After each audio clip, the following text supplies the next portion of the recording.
రెడీగా breaking news చూస్తున్నాం. విజయవాడ శివారులో విషాదం చోటు చేసుకుంది. స్క్రూ బ్రిడ్జి వద్ద ఇద్దరు పిల్లలతో కలిసి బందర్ కాలువలో తల్లి దూకింది. ఇక వెంటనే స్పందించిన స్థానికులు రక్షించే ప్రయత్నం అయితే చేశారు. ఇక తీవ్ర గాలింపు అనంతరం ఏడాదిలోపు వయసున్న ఆడపిల్లలను వెలికితీశారు. కానీ ఆసుపత్రికి తరలించే లోపే చిన్నారి చనిపోయింది. ఇక తల్లి కుమారుడి కోసం గాలింపు చర్యలు కొనసాగుతున్నాయి.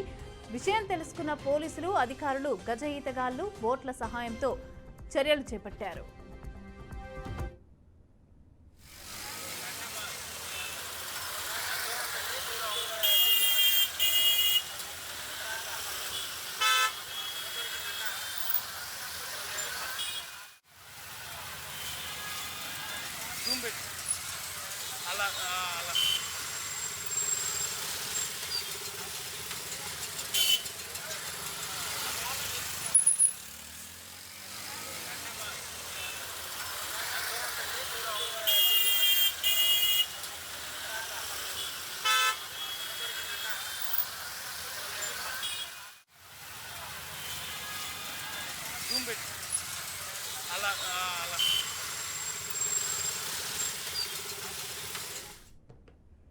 రెడ్డిగా విజయవాడ శివారులో విషాదం చోటు చేసుకుంది. స్క్రూ బ్రిడ్జ్ వద్ద ఇద్దరు పిల్లలతో కలిసి తల్లి బందర్ కాలువలో దూకింది.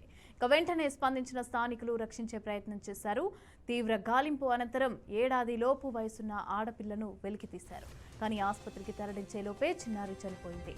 ఇక తల్లి కుమారుడి కోసం గాలింపు చర్యలైతే కొనసాగుతున్నాయి. విషయం తెలుసుకున్న పోలీసులు అధికారులు అలాగే గజ ఈతగాళ్లు బోట్ల సహాయంతో అలాగే సహాయక చర్యలైతే చేపట్టారు.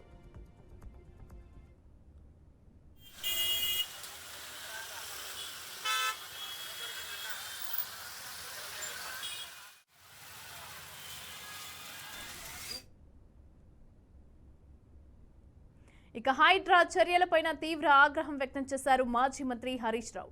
తెలంగాణలో బుల్డోజర్ రాజకీయం నడుస్తోందని మండిపడ్డారు. ఇక తెలంగాణలో బుల్డోజర్ రాజకీయం నడుస్తోందని, ఇక పేదవాళ్లపైన రేవంత్ కక్ష కట్టారని మండిపడ్డారు. పెద్దలకు అండగా నిలబడి పేదోళ్ల పొట్ట కొడుతున్నారని ఆరోపించారు. ఇక మూసీ పరివాహక ప్రాంత నిర్వాసితులను కూడా బీఆర్ఎస్ ఎమ్మెల్యేల బృందం పరామర్శించింది.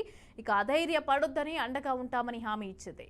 రేవంత్ రెడ్డి సర్కార్ తీరుపైన బీఆర్ఎస్ సీనియర్ ఎమ్మెల్యేలమే తలసాని శ్రీనివాస్ యాదవ్ తీవ్ర వ్యాఖ్యలు చేశారు.